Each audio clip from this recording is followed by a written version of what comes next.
ആ, കാരുണ്യവാനായ ദൈവത്തെ ഞാൻ സ്തുതിച്ച് മഹത്വപ്പെടുത്തുന്നു. ആദരണീയരായ കർത്താവിന്റെ ദാസന്മാർക്കും ദൈവജനത്തിനും ക്രിസ്തുവേശുവിലുള്ള ക്രിസ്തീയ വന്ദനങ്ങളെ അറിയിക്കുകയും ചെയ്യും. ഒരു പുതിയ ദിവസവും കൂടെ നമുക്ക് ദാനമായിട്ട് നൽകി.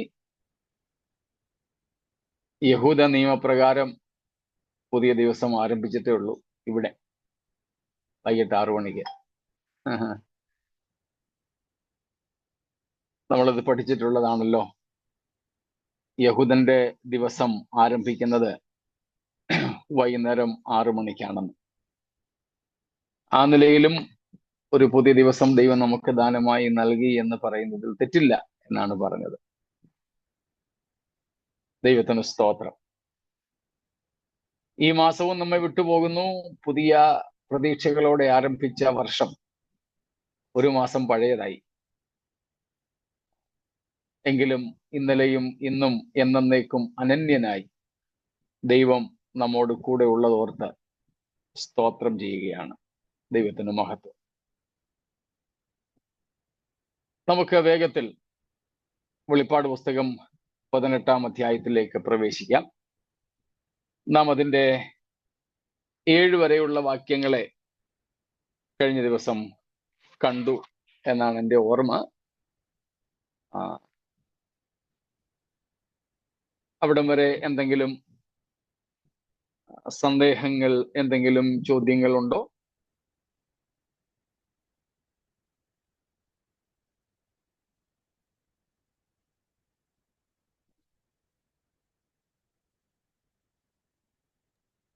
പതിനെട്ടിന്റെ 8ഉം 20ഉം വായിച്ചാലും.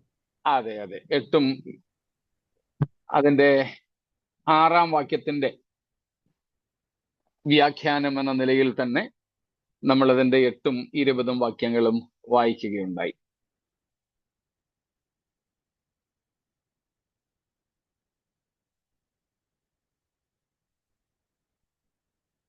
അവിടെ നമുക്ക് നിൽക്കേണ്ടതില്ല എങ്കിൽ അടുത്ത ഭാഗത്തേക്ക് നമുക്ക് പോകാം. ഒന്നും കൂടെ 8-ാമത്തെ വാക്യം വായിക്കാമല്ലോ. അതുനിമിത്തം മരണം, ദുഃഖം, ക്ഷാമം എന്നിങ്ങനെ അവളുടെ ബാധകൾ ഒരു ദിവസത്തിൽ തന്നെ വരും. അവളെ തീയിലിട്ട് ചുട്ടുകളയും. അവളെ ന്യായം വിധിച്ച ദൈവമായ കർത്താവ് ശക്തനല്ലോ. സ്തോത്രം. അതുനിമിത്തം എന്ന് പറഞ്ഞിരിക്കുന്നത് 6ഉം 7ഉം വാക്യങ്ങൾ, പ്രത്യേകിച്ച് 7-ാം വാക്യത്തെ അടിസ്ഥാനപ്പെടുത്തിയാണ്. അവളുടെ പാപം നിമിത്തം, അവളുടെ പാപങ്ങൾ നിമിത്തം, അതാണ് അതുനിമിത്തം. അപ്പോൾ അവളുടെ പാപങ്ങൾ നിമിത്തം ദൈവം അവളെ ന്യായം വിധിച്ചു. എങ്ങനെ ന്യായം വിധിച്ചു? മരണവും ദുഃഖവും ക്ഷാമവും അവളുടെ നിവാസികളുടെ മേൽ അയച്ചു. ഒരു പട്ടണത്തെ അല്ലെങ്കിൽ ഒരു രാജ്യത്തെ ന്യായം വിധിക്കുക എന്ന് പറയുമ്പോൾ അവിടെയുള്ള ജനങ്ങളെയും ആ നാടിനെ തന്നെയും ന്യായം വിധിക്കുന്നതായിട്ടാണ് കാണാൻ സാധിക്കുന്നത്. ജനങ്ങൾക്ക് ശിക്ഷ കൊടുക്കുമ്പോൾ തന്നെ നാടിനെയും ആ ഭൂപ്രദേശത്തെയും അവിടെയുള്ള പണികളെയും കൂടെ ദൈവം ശിക്ഷിക്കുന്നതായി നമുക്ക് കാണാം. ഇസ്രായേൽ ജനത്തിന്റെ രാഷ്ട്രീയ ജീവിതത്തിലും നമുക്കത് കാണാം.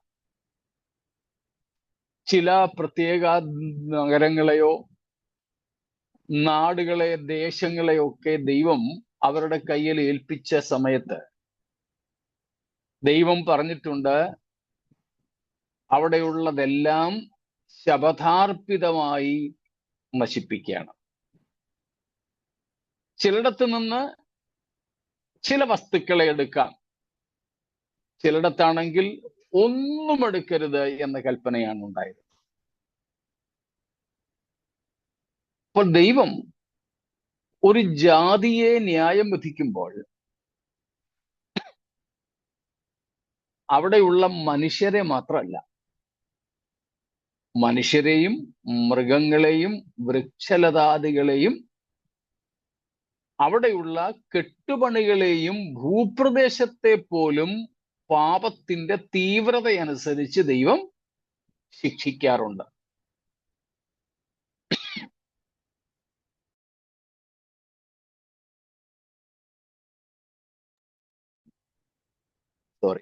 പാപത്തിന്റെ തീവ്രതയ്ക്കനുസരിച്ച് ദൈവം ഭൂപ്രദേശത്തെ പോലും ശിക്ഷിക്കാറുണ്ട്.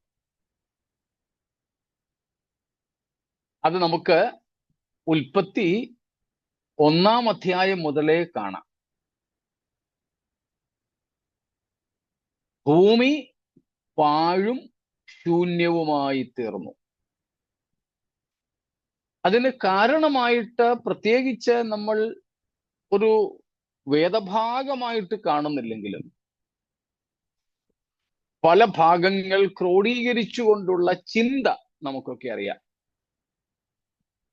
പ്രീ ആഡമിക് എർത്ത്, ആദാമിനെ സൃഷ്ടിച്ച് ആക്കുന്നതിന് മുമ്പുള്ള ഭൂമി, അവിടെ ദൈവം മറ്റേതോ സൃഷ്ടികളെ ആക്കിയിരുന്നു. മനുഷ്യരല്ല. മനുഷ്യരെ ദൈവം ഏറ്റവും ആദ്യം സൃഷ്ടിക്കുന്നത് വേദപുസ്തകം അനുസരിച്ച് ആദമിനെയാണ്. മറ്റേതോ സൃഷ്ടി അവരുടെ പാപം നിമിത്തം ഭൂമിയെ തന്നെ ദൈവം നശിപ്പിച്ചു. പിന്നിങ്ങോട്ട് വരുമ്പം കയീന്റെ പാപം, ആദാമിന്റെ പാപം നിമിത്തവും മുള്ളും പറക്കാരയും നിനക്ക് ഭൂമിയിൽ നിന്നും ഉണ്ടാകുമെന്ന് പറയും. കയീൻ നിമിത്തവും ഭൂമിയെ ദൈവം ശപിക്കുന്നു. അവിടെ നിന്ന് ഇങ്ങോട്ട് വരുമ്പോൾ നോഹയുടെ കാലത്തും മനുഷ്യരെ മാത്രമല്ല, ആ ഭൂമിയെ, അതിൻ്റെ വ്യവസ്ഥിതികളെ തന്നെ ദൈവം ന്യായം വിധിക്കുന്നു. കാലാവസ്ഥയ്ക്ക് പോലും മാറ്റമുണ്ടാകുന്നത് അപ്പോൾ മുതലാണ്. സൊദോം ഗൊമോറയെ കുറിച്ച് നമുക്കറിയാം. അപ്പോൾ ചിലരൊക്കെ ചിന്തിക്കും, ദൈവം യഹൂദനോട് മുഖപക്ഷം കാണിക്കുന്നു, യഹൂദന്മാരല്ലാത്തവരെ ഒക്കെ നാടുപോലും നശിപ്പിക്കുന്നു, ഭൂപ്രകൃതിയെ പോലും ദൈവം വെറുതെ വിടുന്നില്ല എന്നൊക്കെ ചിന്തിക്കാൻ സാധ്യതയുണ്ട്. എന്നാൽ ദൈവത്തിന് ആ നിലയിൽ ഒരു മുഖപക്ഷവുമില്ല. അതും വേദപുസ്തകം അറിയാവുന്നവർക്ക് മനസ്സിലായിട്ടുണ്ട് ഇപ്പോൾ ഇത്രയും പറഞ്ഞപ്പോൾ തന്നെ. ഭൂമിയിൽ, സർവഭൂമിയിലും വെച്ച് ദൈവം വസിക്കേണ്ടതിന് തിരഞ്ഞെടുത്ത ഒറ്റ സ്ഥലമേ ഉള്ളൂ. അത് യെരൂശലേമാണ്. യെരൂശലേമിലെ ദേവാലയം, അവിടെ ദേവാലയത്തിന്റെ ചുറ്റുപാടുകളിലായി പാർക്കുന്ന മഹാപുരോഹിതന്മാരും പുരോഹിതന്മാരും ദേവാലയ ശുശ്രൂഷകരായ ലേവ്യരും ശാസ്ത്രികളും അങ്ങനെ സദൂക്യരും പരീശന്മാരും രാജാ കുടുംബത്തിൽപ്പെട്ടവർ ഉൾപ്പെടെ ഉള്ളവരെല്ലാം പാർക്കുന്ന യെരൂശലേം നഗരം, അതിനെ വിശുദ്ധ നഗരമെന്ന് വിളിക്കുന്നു. പക്ഷേ ദേവാലയമുള്ള, പുരോഹിതന്മാർ പാർക്കുന്ന, രാജാവ് താമസിക്കുന്ന തലസ്ഥാന നഗരിയായ യെരൂശലേമിനെയും സർവഭൂമിയിലും വെച്ച് ദൈവത്തിന്റെ ആനന്ദമായിരിക്കാൻ തിരഞ്ഞെടുത്ത യെരൂശലേം ദേവാലയത്തെയും പോലും മനുഷ്യന്റെ, യഹൂദന്റെ, വിളിക്കപ്പെട്ടവരുടെ പാപം നിമിത്തം സ്പെയർ ചെയ്തോ അവരോട് എന്തെങ്കിലും ദാക്ഷിണ്യം കാണിച്ചോ? ഇല്ല, ഇല്ല. അവിടെയുള്ള കുലീനന്മാരായിട്ടുള്ളവരെ, രാജകുടുംബത്തിൽ പിറന്നവരെ, എല്ലാ വിഷയങ്ങളിലും നിപുണന്മാരായവരെ ഒക്കെ അടിമത്വത്തിലേക്ക് വിട്ടു. 3 ഘട്ടങ്ങളിലായി അവരെ ബാബിലോണിനെ പ്രവാസത്തിലേക്ക് ദൈവം അയച്ചു. ദേവാലയം പോലും കൊള്ളയടിക്കപ്പെടാൻ ദൈവം അനുവദിച്ചു കൊടുത്തു. അതുകൊണ്ട് നെബൂഖദ്നേസർ യെരുശലേം ദേവാലയത്തിലെ ഉപകരണങ്ങളൊക്കെ മോഷ്ടിച്ചെന്നല്ല, കൊള്ളയടിച്ചുകൊണ്ട് ശിനാർ ദേശത്ത് അവന്റെ ദേവന്റെ ക്ഷേത്രത്തിൽ കൊണ്ടുവച്ചു.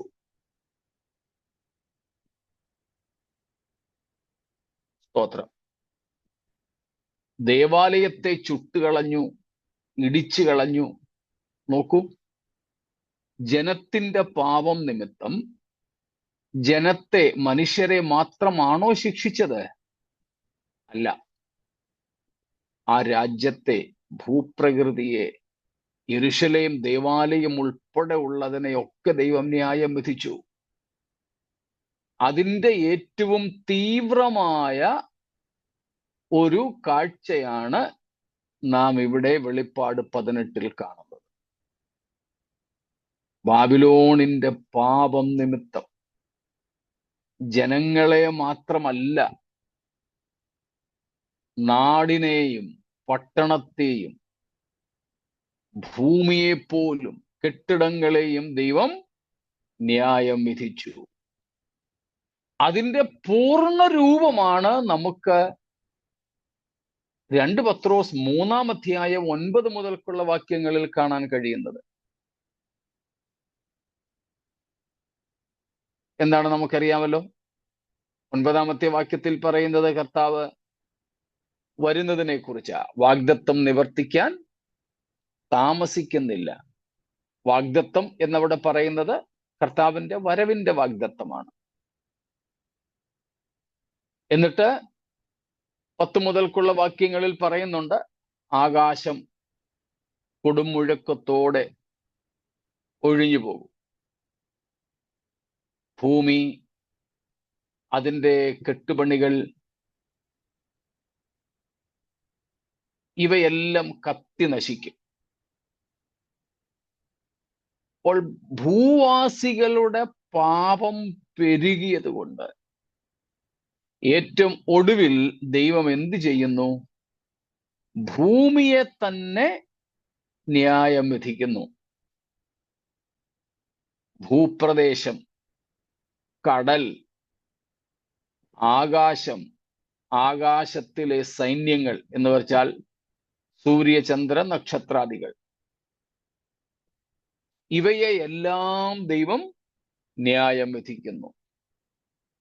എന്നിട്ട് പുതിയ ആകാശം, പുതിയ ഭൂമി, പുതിയ യെരുശലേം എന്നിങ്ങനെയുള്ള പുതുമ ദൈവം സൃഷ്ടിക്കുക, പാപമില്ലാത്തത്.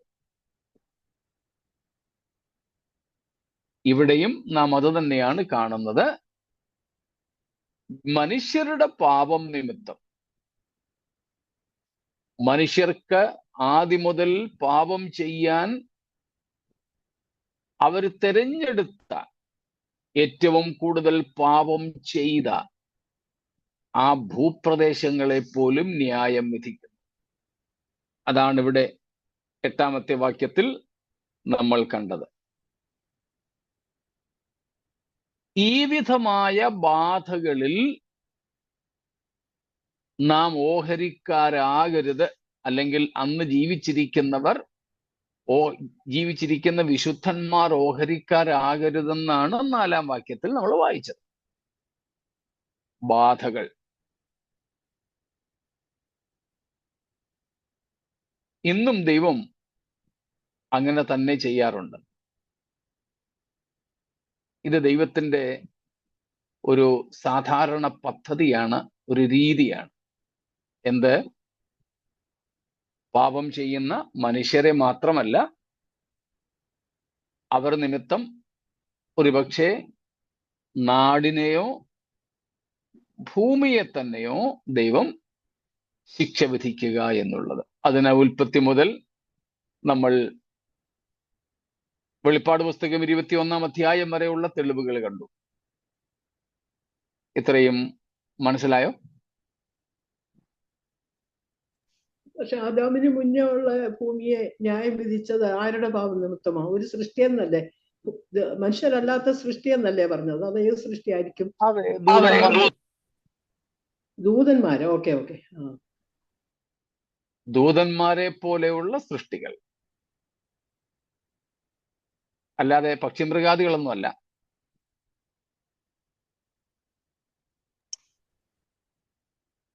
ദൈവവുമായി ആശയവിനിമയം നടത്താൻ കഴിയുന്ന ദൂതതുല്യരായ സൃഷ്ടികളെയായിരുന്നു ദൈവം അന്നുണ്ടാക്കി വെച്ചിരുന്നത്. അവരെയായിരുന്നു ഭൂമി ഏൽപ്പിച്ചിരുന്നത്.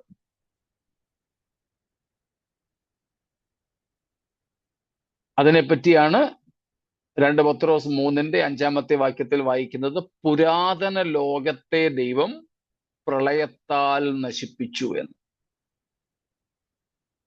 ആ ലോകത്തെ തന്നെ നശിപ്പിച്ചു കളഞ്ഞു.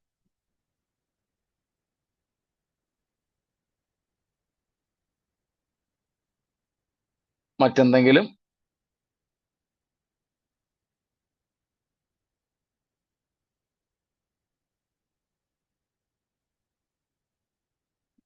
ദൈവജനം നിത്യതയിലെത്തിയാൽ അവർ ദൈവത്തെ സ്തുതിക്കുന്നതിനുള്ള ഒരു കാരണം ഇതും കൂടെയാണ്. ദൈവത്തിന്റെ ശത്രുക്കളോട് ദൈവം പ്രതികാരം ചെയ്തതും ന്യായം വിധിച്ചതും. നമ്മൾ നിത്യതയിലെത്തിയാൽ തീർച്ചയായിട്ടും ഏറ്റവും അധികം ദൈവത്തെ നാം സ്തുതിക്കുന്നത് രക്ഷണ്യ പ്രവൃത്തി നിമിത്തമാണ്, ക്രൂശ് നിമിത്തം. സ്തോത്രം.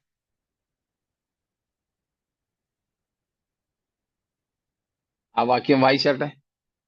സങ്കീർത്തനം 94:23. അവൻ അവരുടെ നീതികേട് അവരുടെ മേൽ തന്നെ വരുത്തും, അവരുടെ ദുഷ്ടതയിൽ തന്നെ അവരെ സംഹരിക്കും. നമ്മുടെ ദൈവമായ യഹോവ അവരെ സംഹരിച്ച് കളയും. അതെ, നീതികേടിലും ദുഷ്ടതയിലും അഥവാ പാപത്തിലും വസിക്കുന്ന തുടരുന്ന ജനത്തെ ദൈവം ശിക്ഷ വിധിക്കുന്നു. സങ്കീർത്തനങ്ങളിൽ പലയിടത്തും പറയുന്നുണ്ട്, ദൈവത്തിന്റെ ന്യായവിധികൾ ഹേതുവായി സിയോൻ പുത്രി ആനന്ദിക്കട്ടെ, യാക്കോബ് സന്തോഷിക്കട്ടെ. അപ്പോൾ ദൈവത്തിന്റെ ന്യായവിധി നിമിത്തം ഇനിയും മാനസാന്തരപ്പെടാൻ ഒക്കാത്ത പാപികളെ ദൈവം ന്യായം വിധിക്കുന്നത് കണ്ടുകൊണ്ട് ദൈവജനം ദൈവത്തെ സ്തുതിക്കുന്നു.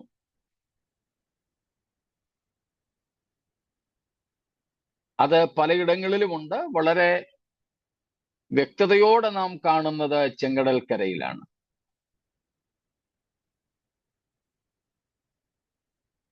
ദൈവം മിസ്രൈമിൽ 10 ബാധകൾ, ന്യായവിധികൾ അയച്ചു. ആദ്യ സമയങ്ങളിലൊക്കെ ഫറവോൻ തന്റെ ഹൃദയത്തെ കഠിനമാക്കി. മാനസാന്തരത്തിന് അവൻ ഏൽപ്പിച്ചു കൊടുത്തില്ല. ആ കാലം കഴിഞ്ഞപ്പോഴേക്കും, ആ അവധി കഴിഞ്ഞപ്പോഴേക്കും ദൈവം തിരിച്ചു ചെയ്യാൻ തുടങ്ങി. ദൈവം ഫറവോന്റെ ഹൃദയത്തെ കഠിനമാക്കി. ആദ്യം കഠിനമാക്കിയത് ദൈവമല്ല, ദൈവം അവന് മാനസാന്തരത്തിനുള്ള അവസരമാണ് കൊടുത്തത്. അത് അവൻ ഉപയോഗിക്കാതെ വന്നപ്പോൾ, ഇന്നലെ നമ്മൾ പറഞ്ഞതുപോലെ ദയ കരുണ കാലം തീർന്നപ്പോൾ പാപം പൂരിപ്പിക്കേണ്ടതിന് ദൈവം തന്നെ അവന് മാനസാന്തരമില്ലാത്ത അനുഭവം കൊടുത്തു. അതാണ് ഹൃദയത്തെ കഠിനമാക്കി എന്ന് പറയുന്നത്. അങ്ങനെ അതിൻ്റെ എല്ലാം കൂടെ ശിക്ഷ കടിഞ്ഞൂൽ സംഹാരം കൊണ്ടും തീരാതെ വീണ്ടും അവർ ദൈവജനത്തെ പിന്തുടർന്നപ്പോൾ ചെങ്കടലിൽ തള്ളിയിട്ട് ദൈവത്തിന്റെ ന്യായവിധി വെളിപ്പെടുത്തി. ആ ന്യായവിധി കണ്ട മോശ ഇസ്രായേൽ മക്കൾക്ക് ആദ്യത്തെ സങ്കീർത്തനം എഴുതി കൊടുത്തു. പുറപ്പാട് പുസ്തകം 15-ാം അധ്യായം. മോശ ഒരു നീളമുള്ള സങ്കീർത്തനം എഴുതി കൊടുത്തു കഴിഞ്ഞപ്പോൾ ആവേശം പൂണ്ട മിരിയാം ഒരു കോറസും പാടി. സ്തോത്രം. അതിനെയാണ് സഹോദരിമാരെല്ലാവരും കൂടെ തപ്പെടുത്ത് കൊട്ടി മിരിയാമിനോടൊപ്പം ദൈവത്തെ സ്തുതിച്ചു എന്നൊക്കെ നമ്മൾ പ്രസംഗിക്കാറും പാടാറും ഒക്കെ ഉള്ളത്. 15-ാം അധ്യായത്തിന്റെ 20, 20, 21 വാക്യങ്ങളാണ്. അഹരോന്റെ സഹോദരി മിരിയാം എന്ന പ്രവാചകി കയ്യിൽ തപ്പെടുത്തു. സ്ത്രീകൾ എല്ലാവരും തപ്പുകളോടും നൃത്തങ്ങളോടും കൂടെ അവളുടെ പിന്നാലെ ചെന്നു. മിരിയാം അവരോട് പ്രതികാരമായി ചൊല്ലിയത്, യഹോവയ്ക്ക് പാടുവീൻ, അവൻ മഹോന്നതൻ, കുതിരയെയും അതിന്മേൽ ഇരുന്നവനെയും അവൻ കടലിൽ തള്ളിയിട്ടിരിക്കുന്നു.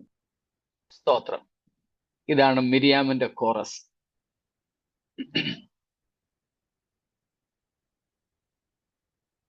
മിരിയാം പാടിക്കൊടുത്തു. സഹോദരിമാരെല്ലാവരും കൂടെ തപ്പെടുത്ത് നൃത്തം ചെയ്ത് പാടി. അവര് സന്തോഷിച്ചത് ദൈവത്തിന്റെ ശത്രുക്കളുടെ മേൽ ദൈവം നടത്തിയ ന്യായവിധി കണ്ടുകൊണ്ടാണ്. അത് ബൈബിളിൽ നമുക്ക് പലയിടത്തും കാണാം. പിന്നീട് അങ്ങനെ ഒരു കാഴ്ച തെളിഞ്ഞു നിൽക്കുന്നത് ദാവീദ് ഗോലിയാത്തിനെ കൊന്നപ്പോൾ. വേറെ ഒറ്റപ്പെട്ട സംഭവങ്ങൾ ധാരാളമുണ്ട്. ഇവിടെയും അത് തന്നെയാണ് പറയുന്നത്. പുതിയ നിയമപ്രകാരം അത് ശരിയാണോ? ഇതിപ്പം പുതിയ നിയമത്തിലാ നമ്മൾ വായിക്കുന്നത്, വെളിപ്പാട് പുസ്തകത്തിൽ. ശത്രുക്കളെ സ്നേഹിപ്പീൻ അങ്ങനെയൊക്കെ പറയും. അതെ, ദൈവവും ശത്രുക്കളെയും ഒക്കെ എന്ത് ചെയ്യുന്നുണ്ട്? സ്നേഹിക്കുന്നുണ്ട്. അവരുടെ വീഴ്ചയിൽ സന്തോഷിക്കുകയല്ല, അവരുടെ നാശത്തിൽ സന്തോഷിക്കുകയല്ല, പകരം ദൈവത്തിന്റെ നീതിയിൽ സന്തോഷിക്കുകയാണ്.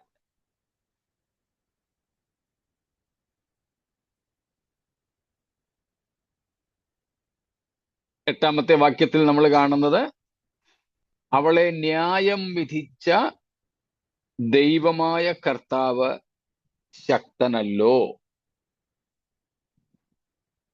20-ാം വാക്യത്തിൽ നമ്മൾ ഇന്നലെയും കണ്ടു,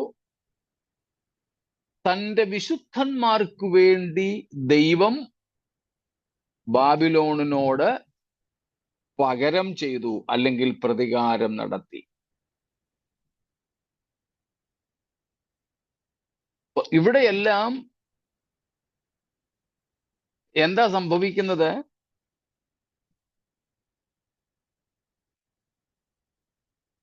പത്തൊൻപതാം അധ്യായത്തിന്റെ 2-ാം വാക്യം വായിച്ചാട്ടെ. വെളിപ്പാട് 19:2. വേശ്യാവൃത്തി കൊണ്ട് ഭൂമിയെ വഷളാക്കിയ മഹാവേശ്യയ്ക്ക് അവൻ ശിക്ഷ വിധിച്ച് തന്റെ ദാസന്മാരുടെ രക്തം അവളുടെ കയ്യിൽ നിന്ന് ചോദിച്ച് പ്രതികാരം ചെയ്യുക കൊണ്ട് അവന്റെ ന്യായവിധികൾ സത്യവും നീതിയും ഉള്ളവ. ഇതാണ് നാം സന്തോഷിക്കുന്നത് ഉള്ള കാരണം. ദൈവത്തിന്റെ ന്യായവിധികൾ സത്യവും നീതിയുമുള്ളവ. 15-ാം അധ്യായം 3-ാം വാക്യം നമ്മൾ പഠിച്ചപ്പോഴും 3ഉം 4ഉം വാക്യങ്ങളിൽ നിന്ന് നമ്മൾ ഇത് തന്നെയാണ് കണ്ടത്. വെളിപ്പാട് പുസ്തകം 15-ന്റെ 3ഉം 4ഉം ഈ സന്ദർഭത്തിൽ ഒന്നും കൂടെ വായിച്ചാട്ടെ. ചിലപ്പോൾ അന്ന് മനസ്സിലായതിനേക്കാൾ കുറെ കൂടെ ഇപ്പോൾ മനസ്സിലായേക്കാം. അവർ ദൈവത്തിന്റെ ദാസനായ മോശയുടെ പാട്ടും കുഞ്ഞാടിന്റെ പാട്ടും പാടി ചൊല്ലിയത്, സർവശക്തിയുള്ള ദൈവമായ കർത്താവേ, നിന്റെ പ്രവൃത്തികൾ വലുതും അത്ഭുതവുമായവ. സർവജാതികളുടെയും രാജാവേ, നിന്റെ വഴികൾ നീതിയും സത്യവും ഉള്ളവ. കർത്താവെ, ആർ നിന്റെ നാമത്തെ ഭയപ്പെടാതെയും മഹത്വപ്പെടുത്താതെയും ഇരിക്കും? നീയല്ലോ ഏകപരിശുദ്ധൻ. നിന്റെ ന്യായവിധികൾ വിളങ്ങി വന്നതിനാൽ സകല ജാതികളും വന്ന് തിരുസന്നിധിയിൽ നമസ്കരിക്കും. സ്തോത്രം. ഈ വിഷയത്തിൽ ശിക്ഷയേൽക്കുന്നവര് പോലും, ശിക്ഷിക്കപ്പെടുന്നവര് പോലും, ന്യായം വിധിക്കപ്പെടുന്നവര് പോലും നമ്മുടെ ദൈവത്തിൽ അസത്യമോ അനീതിയോ അന്യായമോ കരുണയില്ലായ്മയോ ആരോപിക്കില്ല. അതിനവർക്ക് പറ്റത്തില്ല. കാരണം എന്താ? അവരുടെ രക്ഷാകാലം പൂർത്തിയായത്. സ്തോത്രം. അവരുടെ രക്ഷയ്ക്ക് വേണ്ടി ദൈവം അവരോട് കരുണ കാണിച്ചു. കരുണ കാണിക്കാതിരുന്നില്ല. അവർക്ക് അവസരം നൽകാതിരുന്നില്ല. സ്തോത്രം. ദൈവം അവർക്ക് കേട്ടില്ല. അല്ല, the iniquity of the unfaithful to recoil upon their own heads. Yes. അവർക്ക് മാനസാന്തരപ്പെടാഞ്ഞതുകൊണ്ട് ഇന്നലെ നമ്മൾ ചിന്തിച്ചതുപോലെ നീതിയോടും ന്യായത്തോടും കൂടെ അവർക്ക് അർഹമായത് ദൈവം അവരുടെ തലയിൽ കൊടുക്കുന്നു എന്ന് മാത്രമേ ഉള്ളൂ. നമ്മൾ ഗിരിപ്രഭാഷണത്തിലും അത് കണ്ടിരുന്നു. പ്രതികാരം ചെയ്യരുത്. നമ്മൾ പ്രതികാരം ചെയ്യരുത്. കാരണം പ്രതികാരം യഹോവയ്ക്കുള്ളത്. നമ്മൾ ശത്രുക്കളെ സ്നേഹിച്ചു കൊള്ളുക, ദ്വേഷിക്കരുത്. അവരുടെ പ്രവൃത്തിക്കനുസരിച്ചുള്ള പ്രതികാരം നമ്മൾ ചെയ്യാൻ വേണ്ടി ഒരുങ്ങരുത്. ദോഷത്തിനു പകരം ദോഷം ചെയ്യരുത്. തിന്മയ്ക്ക് പകരം തിന്മ ചെയ്യരുത്. നന്മയാൽ തിന്മയെ ജയിച്ചു കൊള്ളണം. നമുക്കുള്ള ഉപദേശം പുതിയ നിയമത്തിൽ അതാണ്.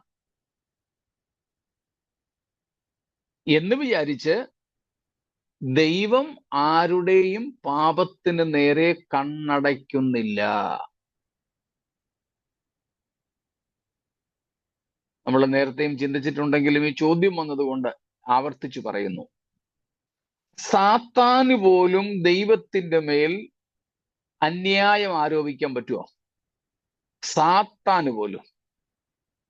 ഈ മനുഷ്യരുടെ കാര്യം വിട.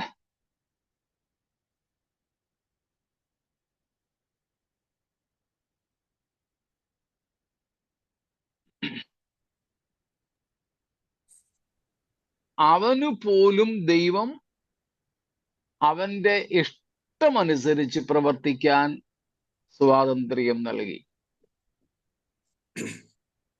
സാത്താന് പറ്റത്തില്ല പാസ്റ്ററെ, കാരണം സാത്താൻ എല്ലാം അറിയാമല്ലോ. പക്ഷെ മനുഷ്യർ ഇത് അറിയാത്തവരുണ്ടല്ലോ ഈ ശരിയായിട്ട്. സാത്താന് എന്തറിയാമെന്ന്? രക്ഷിക്കപ്പെടുന്ന കാര്യവും ദൈവത്തോട് മറുതലിച്ച കാര്യവും എന്തുകൊണ്ടാണ് അവൻ വീണതെന്നുള്ള കാര്യവും അവന്റെ കുറവും കുറ്റവും എല്ലാം അവൻ അറിയാമല്ലോ. അവന് വ്യക്തമായിട്ട് അവന്റെ നീളവും കാര്യങ്ങളും ഒക്കെ അറിയാം. പക്ഷെ അതുപോലുള്ള അറിവ് എല്ലാ മനുഷ്യർക്കും ഉണ്ടോ?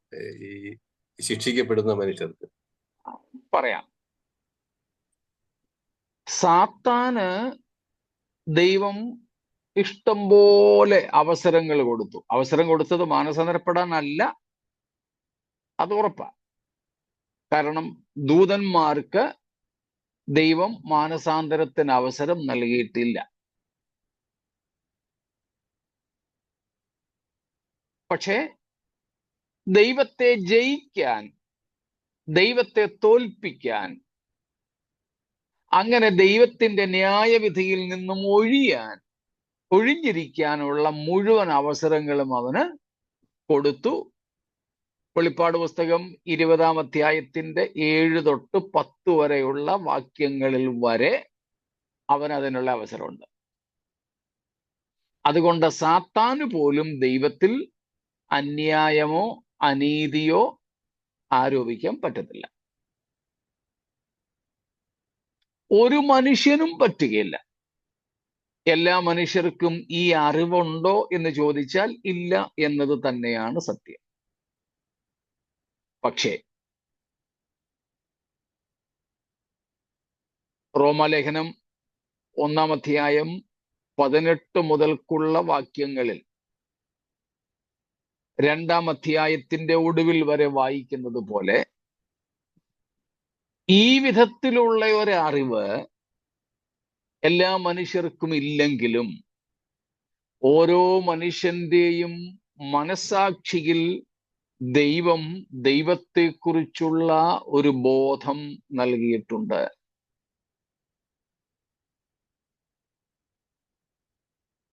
അതിനെയാണ് മനസാക്ഷിയുടെ പ്രമാണമെന്നൊക്കെ പൗലോസ് വിളിക്കുന്നത്. യഹൂദന് നമുക്ക് ഒക്കെ പ്രമാണങ്ങൾ ദൈവം എഴുതി നൽകി തിരുവെഴുത്തുകളായി. എന്നാൽ ഇങ്ങനെ എഴുതപ്പെട്ട പ്രമാണങ്ങൾ ഇല്ലാത്ത മനുഷ്യരുണ്ട്.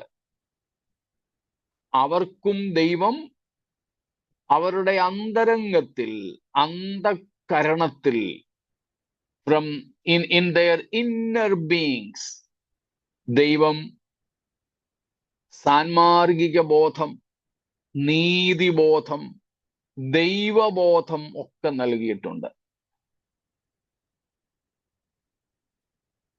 ഓരോരുത്തർക്കും ദൈവം നൽകിയ ബോധ്യങ്ങൾ അനുസരിച്ചുള്ള അനുസരണം മാത്രമേ ദൈവം ആവശ്യപ്പെടുന്നുള്ളൂ.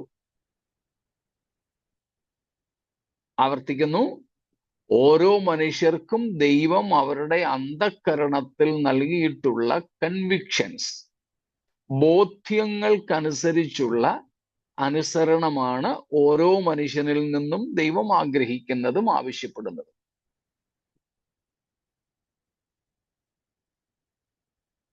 ബാബു അങ്കിളിന് കിട്ടിയിട്ടുള്ള ദൈവീക ബോധം പോലെയോ നീതിബോധം പോലെയോ സാൻമാർഗിക ബോധം പോലെയോ എനിക്ക് കിട്ടിയിരിക്കണമെന്ന് ഇല്ല.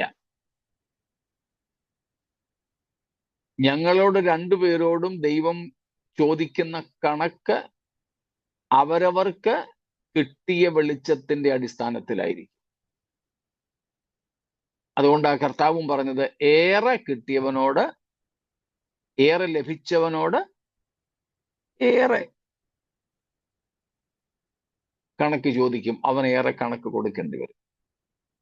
അതുകൊണ്ട് ഈ നമ്മൾ പറയുന്നത് പോലെയുള്ള അറിവുകളൊന്നും ഇല്ലാത്ത മനുഷ്യനും കണക്ക് കൊടുത്തേ പറ്റൂ.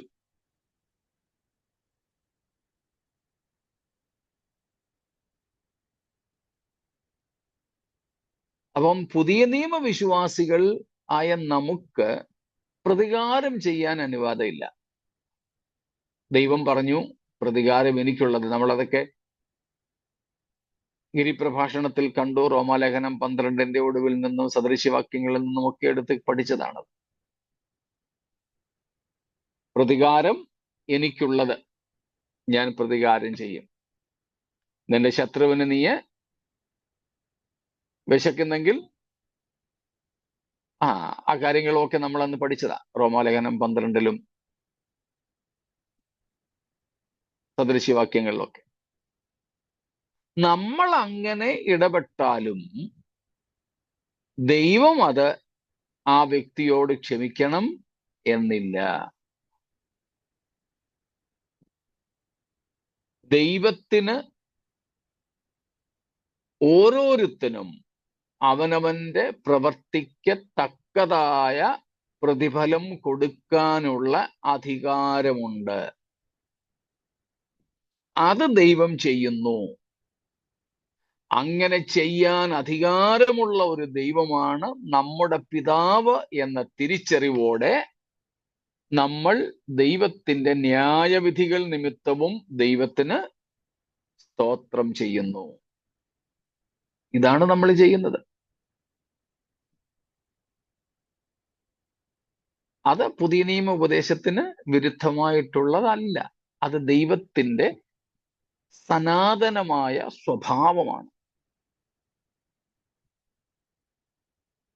ആ ന്യായവിധികളിലൂടെയും ദൈവം വെളിപ്പെടുത്തുന്നത് എന്താണ്? ദൈവത്തിന്റെ ദയയും സത്യവും നീതിയും ന്യായവും ഒക്കെ അവിടെയുമെല്ലാം ദൈവത്തിന്റെ മഹത്വമാണ് വെളിപ്പെടുന്നത്.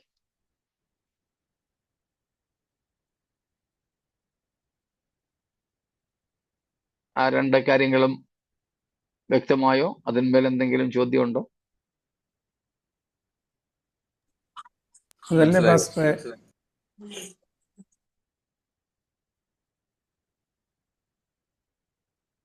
ഓക്കെ, എന്തായിരുന്നു പറഞ്ഞേ ഡോക്ടർ സാജു? അതല്ലേ പാസ്റ്ററെ ഹീബ്രു 10:26 പറയുന്നത്, സത്യത്തിൻ്റെ പരിജ്ഞാനം ലഭിച്ച ശേഷം if we go on deliberately and willingly sinning after acquiring the knowledge and the truth this is no longer sacrifice. സത്യത്തിന്റെ പരിജ്ഞാനം ലഭിച്ചതിന് ശേഷം, ജോച്ചാൻ ചോദിച്ചത് അങ്ങനത്തെ ഒരു പരിജ്ഞാനം കിട്ടിയിട്ടില്ലാത്തവരുടെ കാര്യം എന്താകുമെന്ന്. അപ്പം അല്ല, ഞാൻ നമ്മുടെ കാര്യം പറഞ്ഞത്. അതല്ലെന്നുണ്ടെങ്കിൽ present situation or even after great tribulation also. നമ്മളെ സംബന്ധിച്ച് ദൈവം നമുക്ക് തിരുവെഴുത്തുകൾ എഴുതി തന്നിട്ടുണ്ട്. ഒരു കാർഡിയോളജിസ്റ്റിന്റെ കയ്യിൽ നമ്മുടെ ECG ഇരിക്കുന്നത് പോലെ ദൈവത്തിന്റെ മനസ്സ് നമുക്ക് അച്ചടിച്ച് തന്നിരിക്കുക. വ്യാഖ്യാനിക്കാൻ ഇഷ്ടം പോലെ ആൾക്കാരെ, ഇനി അവരാരും വ്യാഖ്യാനിച്ചു തന്നില്ലെങ്കിലും പരിശുദ്ധാത്മാവ് എന്ന വ്യാഖ്യാതാവ് നമുക്കുണ്ട്. ഒരു ഫീസും കൊടുക്കാതെ, എല്ലായ്പ്പോഴും എല്ലായിടത്തും. അതുകൊണ്ട് കാര്യം അറിഞ്ഞില്ലെന്ന് പറയാൻ ഒക്കത്തില്ല.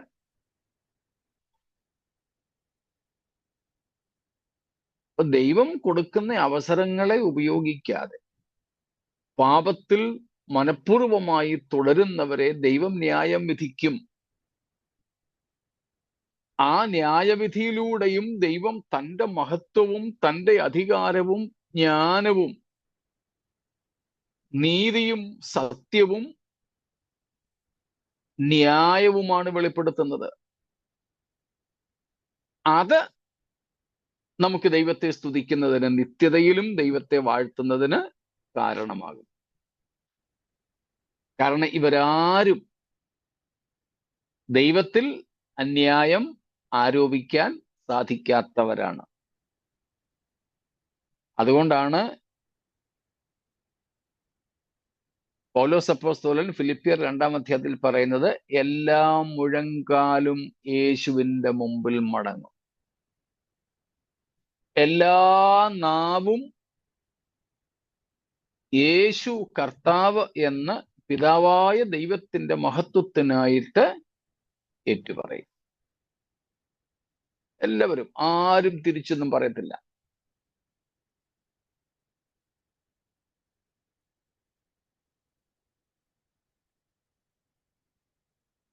ഞാൻ ചിന്തിക്കുന്നത്, നരകത്തിലും ഏറ്റവും കൂടുതൽ മുഴങ്ങിക്കേൾക്കുന്ന ശബ്ദം യേശു കർത്താവ്, യേശു മാത്രം കർത്താവ് എന്നുള്ളതായിരിക്കും. കരച്ചിലും പല്ലുകടിയൊക്കെ ഉണ്ട്.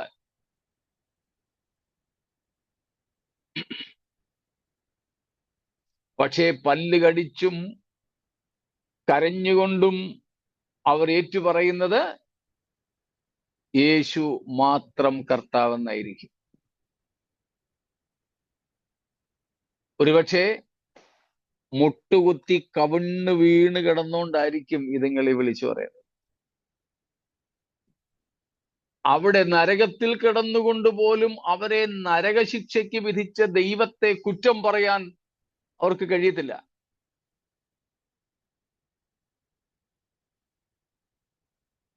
സാത്താനെ അവർ കുറ്റം പറയും. നരകത്തിൽ പോകുന്ന മനുഷ്യർ സാത്താനെ കുറ്റം പറയും, സാത്താനെ ചീത്ത വിളിക്കും. പക്ഷേ നരകത്തിൽ കിടന്നുകൊണ്ടുപോലും അവർ ദൈവത്തെ ദുഷിക്കുകയില്ല. അതെല്ലാം ഇവിടെ വെച്ചേ ഉള്ളൂ. അതാണ് പറഞ്ഞത്. ദൈവത്തിന്റെ ന്യായവിധികൾ ഹേതുവായി ദൈവത്തെ സ്തുതിക്കുമെന്ന്. അതാണ് നമ്മൾ 18:20 വായിച്ചത്. സ്വർഗമേ, അവിടെ സ്വർഗം എന്ന് വിളിക്കുന്നത് ദൈവത്തെ അല്ല. നമ്മൾ സാധാരണ സ്വർഗമേ എന്ന് വിളിക്കുന്നത് ദൈവത്തെ സംബോധന ചെയ്യുന്ന. ഇവിടെ പറയുന്നത് സ്വർഗമേ എന്നുള്ളത് ദൈവമല്ല. കാരണം എന്താ? ദൈവം അവളോട് പ്രതികാരം നടത്തിയത് കൊണ്ട് അവളെ ചൊല്ലി ആനന്ദിപ്പീനെന്ന. അപ്പോ ദൈവം പ്രതികാരം നടത്തിയത് കൊണ്ട് ദൈവം തന്നെ ഇവിടെ നിന്ന് ആനന്ദിക്കാൻ ആരും പറയുകയല്ല. ദൈവത്തോടുള്ള ആഹ്വാനമല്ലത്. അവിടെ സ്വർഗമേ എന്ന് വിളിച്ചിരിക്കുന്നതിന്റെ അർത്ഥം അടുത്ത വാക്കുകളിൽ പറയുന്നുണ്ട്. വിശുദ്ധന്മാരും അപ്പോസ്തോലന്മാരും പ്രവാചകന്മാരുമായുള്ളവരെ.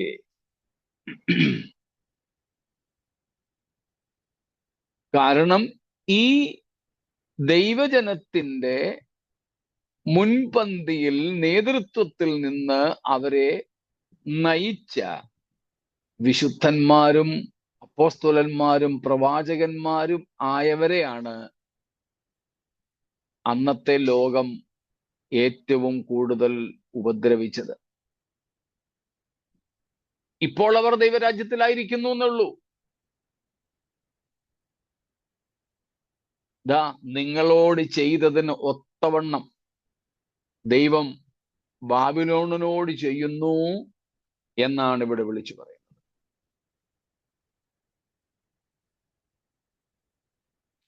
അവർ നശിച്ചു പോയല്ലോ എന്ന ഒരു ഭാഗത്തെ ദുഃഖം ഉള്ളപ്പോൾ തന്നെ അവരോടുള്ള ദൈവത്തിന്റെ ന്യായവിധിയുടെ ഇടപെടിയിൽ നമ്മെ സന്തോഷിപ്പിക്കുന്നതാണ്. പൗലോസ് ആ കാര്യം പറഞ്ഞത് നമ്മൾ കുറച്ച് ദിവസം മുമ്പ് വായിച്ചായിരുന്നല്ലോ. തെസ്സലോനിക്കർക്കുള്ള 2-ാം ലേഖനം 1-ാമത്തെ അധ്യായം 6 മുതൽക്കുള്ള വാക്യങ്ങളിൽ നിന്ന്.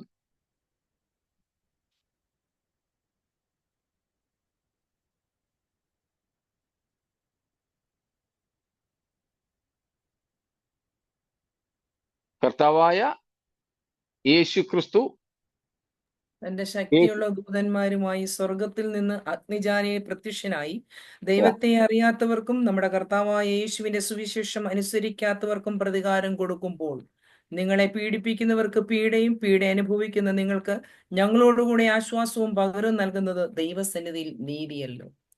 സ്തോത്രം. 5-ാം വാക്യത്തിലും കാണുന്നുണ്ട് ദൈവത്തിന്റെ നീതിയുള്ള വിധിക്ക് അടയാളം. അപ്പം ദൈവത്തിന്റെ നീതിക്ക് 2 മുഖങ്ങളുണ്ട്. പീഡ അനുഭവിക്കുന്ന നമുക്ക് അല്ലെങ്കിൽ വിശുദ്ധന്മാർക്ക് ആശ്വാസം പകരം നൽകും. പീഡിപ്പിക്കുന്നവർക്ക് പീഡ കൊടുക്കും. നമ്മൾ ഈ വാക്യം വെച്ചല്ലേ പാടുന്നത്? സ്വന്തം ജനത്തിനെല്ലാം പല പീഡകൾ ചെയ്തവരെ വന്നു ബന്ധിതരാക്കി അധർമ്മികളാം അവർക്ക് അന്തം വരുത്തിയിടുവാൻ. സ്തോത്രം. ഇത്രയും വ്യക്തമായി കാണുമല്ലോ.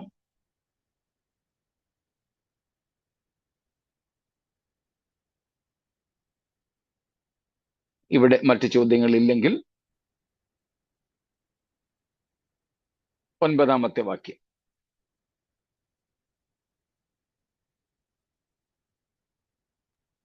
അവളോടുകൂടെ വെളിപ്പാട് 18:9. അവളോടുകൂടെ വേശ്യാസംഗം ചെയ്ത് പുളച്ചിരിക്കുന്ന ഭൂരാജാക്കന്മാർ അവളുടെ പീഡനിമിത്തം ഭയപ്പെട്ട് ദൂരത്ത് നിന്നുകൊണ്ട് അവളുടെ ദഹനത്തിന്റെ പുക കാണുമ്പോൾ അവളെ ചൊല്ലി കരഞ്ഞും മാറത്തടിച്ചും കൊണ്ട്. 10 കൂടെ ചേർത്ത് വായിച്ചോളൂ. അയ്യോ അയ്യോ മഹാനഗരമായ ബാബിലോണേ, ബലമേറിയ പട്ടണമേ, 1 മണിക്കൂർ കൊണ്ട് നിന്റെ ന്യായവിധി വന്നല്ലോ എന്ന് പറയും. ഈ വാക്യങ്ങളും നമ്മൾ ആദ്യ ഭാഗങ്ങളിൽ തന്നെ ചിന്തിച്ചിരുന്നു. ഈ നഗരവുമായി പലതരത്തിലുള്ള വ്യാപാര ബന്ധങ്ങൾ പുലർത്തിയവർ, മതം, രാഷ്ട്രീയം, സാമൂഹികം, സാമ്പത്തികം, വാണിജ്യപരം, സാംസ്കാരികം എന്ന് വേണ്ട ഈ വിധമായ ബന്ധങ്ങളൊക്കെ ഈ പട്ടണവുമായി പുലർത്തിയ ഭൂമിയിലെ ഭരണാധിപന്മാർ, പൊളിറ്റീഷ്യൻസ് ഉണ്ടാകാം, അതിനകത്ത് രാഷ്ട്രീയക്കാരുണ്ടാകാം, ബ്യൂറോക്രാറ്റ്സ് ഉണ്ടാകാം, അധികാരവർഗങ്ങൾ ഉണ്ടാകാം. അവരെയാണ് ഭൂരാജാക്കന്മാർ എന്ന് വിളിക്കുന്നത്. അവളോടുകൂടെ വേശ്യാസംഗം എന്നുള്ളത് ഈ പട്ടണവുമായിട്ട് അവർക്കുള്ള ബന്ധമാണ്. ഈ പട്ടണവുമായി അതിൻ്റെ കാര്യപരിപാടികളുമായി ഇവർക്കുള്ള ബന്ധം.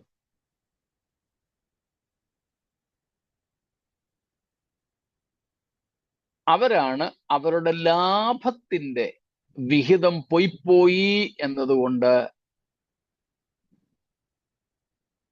മാറത്തടിച്ച് അലമുറയിട്ട് കരയുന്നത്.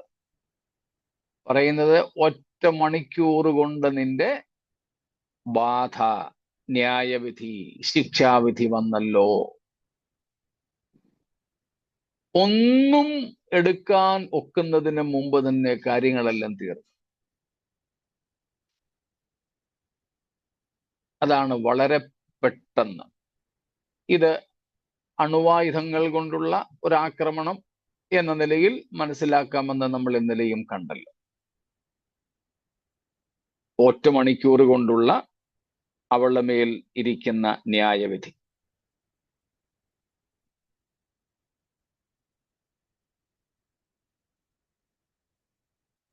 നമ്മൾ നേരത്തെ കണ്ടതുപോലെ ഈ പട്ടണത്തിന്റെ മേലുള്ള ദൈവത്തിന്റെ ന്യായവിധിയോട് 2 തരത്തിലാണ് പ്രതികരണം. 20-ാം വാക്യത്തിൽ നമ്മൾ വായിച്ചതുപോലെ സ്വർഗം അല്ലെങ്കിൽ വിശുദ്ധന്മാർ സന്തോഷിക്കുന്നു, എന്നാൽ ഭൂമയന്മാരോ വിലപിക്കുന്നു. 2 തരത്തിലെ ദൈവിക ന്യായവിധിയോടുള്ള 2 തരം പ്രതികരണങ്ങൾ. വിശുദ്ധന്മാർക്ക് അത് ആനന്ദമാണ്. പ്രതികാരം കൊടുത്തത് കൊണ്ടല്ല, ദൈവത്തിന്റെ മഹത്വം അവിടെയും വെളിപ്പെടുന്നത് കൊണ്ട്. എന്നാൽ ഈ അവിശുദ്ധ കൂട്ടുകെട്ടിലൂടെ അന്യായ സമ്പാദനം നടത്തിയ പാപത്തിന്റെ സുഖലോലുപതകളിൽ പുളച്ചു മതിച്ച ലോകമയന്മാർക്ക് അത് വലിയ കഷ്ടവും സങ്കടവും മുറവിളിയും ഒക്കെ ആയി. അപ്പോൾ ദൈവിക ന്യായവിധിയോടുള്ള 2 തരത്തിലെ പ്രതികരണങ്ങൾ, അതും നമ്മൾ നേരത്തെ കണ്ടിട്ടുണ്ട്.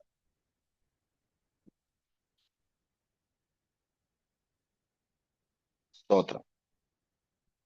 ഇനിയും താഴേക്കുള്ളത് അവിടുത്തെ കൊമോഡിറ്റീസ്, അവിടുത്തെ വിൽപ്പന ചരക്കുകളാണ്.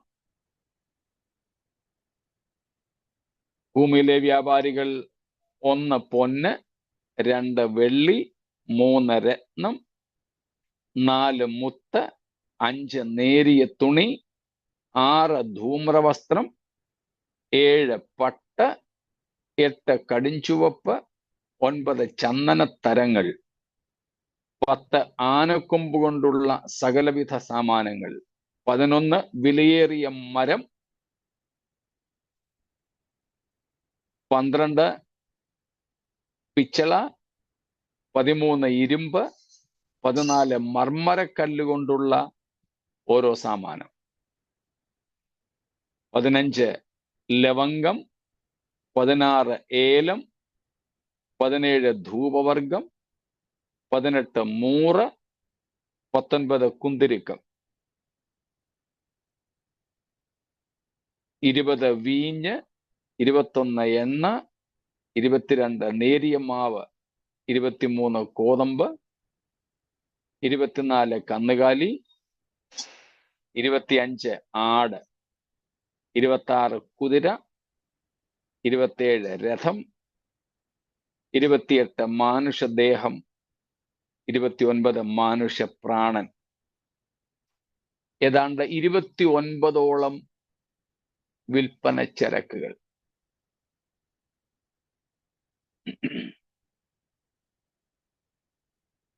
പൊന്നു തുടങ്ങി മാനുഷപ്രാണൻ വരെ അന്നത്തെ അവിടുത്തെ വിൽപ്പന ചരക്കുകളാണ്.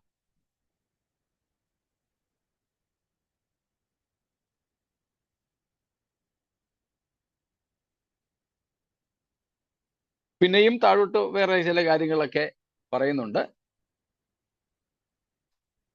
അവിടുത്തെ സാധനങ്ങളും തൊഴിലും എന്ന് വേണ്ട ഒത്തിരി കാര്യങ്ങൾ. പക്ഷേ ഇവയെല്ലാം ഒറ്റ ദിവസം തന്നെ, ഒറ്റ മണിക്കൂർ കൊണ്ട് ഇല്ലാതെയാകുന്നു. മനുഷ്യപ്രാണി എന്ന് പറയുമ്പോൾ എങ്ങനെ അങ്ങോട്ട് വരുന്നതേ ഉള്ളൂ. അമ്മാമ്മ പണ്ടും ചോദിച്ചത് എൻ്റെ ഓർമ്മയിലുണ്ട്.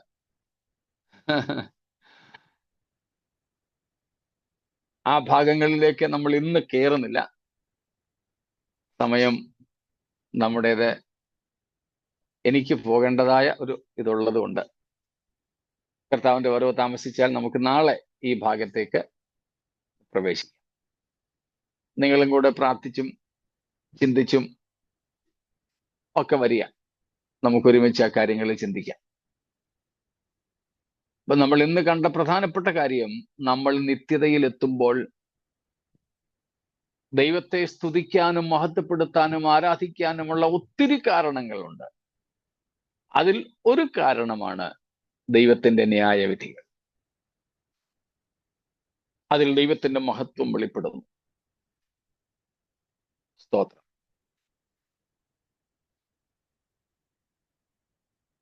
ദൈവത്തിന്റെ സ്നേഹം, ദൈവത്തിന്റെ മഹത്വം, ദൈവത്തിന്റെ ബഹുവിധമായ ജ്ഞാനം, ദൈവത്തിന്റെ ശക്തി തുടങ്ങിയ ഒത്തിരി കാര്യങ്ങളുണ്ട് നമുക്ക് നിത്യതയിൽ ദൈവത്തെ സ്തുതിക്കാൻ.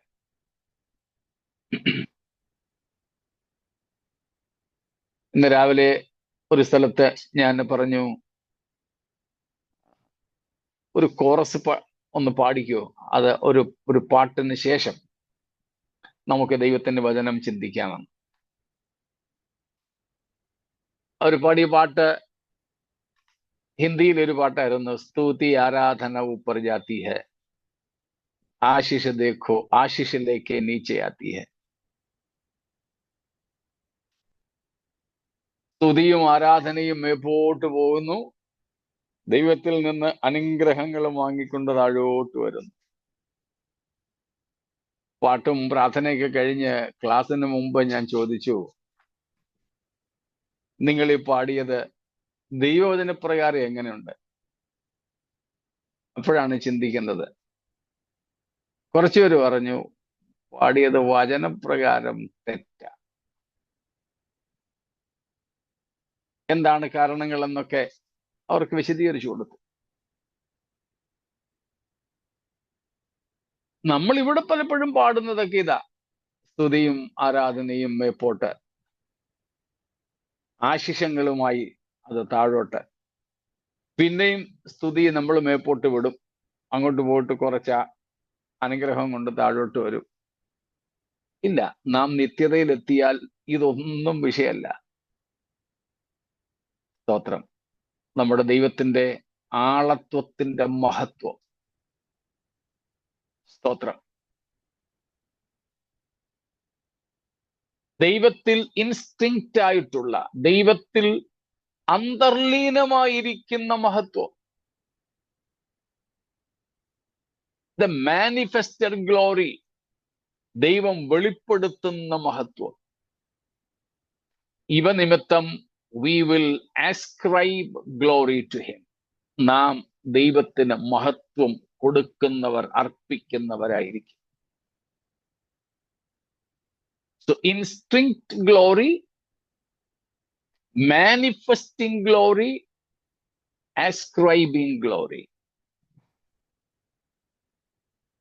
ദൈവത്തിൽ അന്തർലീനമായ മഹത്വം, ദൈവം സമയാസമയങ്ങളിൽ വെളിപ്പെടുത്തുന്ന മഹത്വം,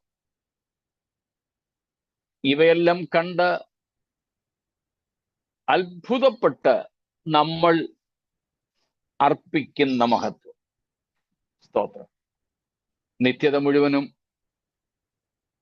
ദൈവത്തിന്റെ മഹത്വത്തെ ദർശിച്ചുകൊണ്ട് അവന്റെ പാദങ്ങളിൽ വീണ് കിടപ്പാൻ, ആ പ്രത്യാശയോടെ ഈ ഭൂമിയിലെ ശിഷ്ടകാലം കഴിപ്പാൻ കർത്താവ് ഈ വചനങ്ങളാൽ നമ്മെ ഒരുക്കട്ടെ. ദൈവം നമ്മെ അനുഗ്രഹിക്കുമാറാകട്ടെ.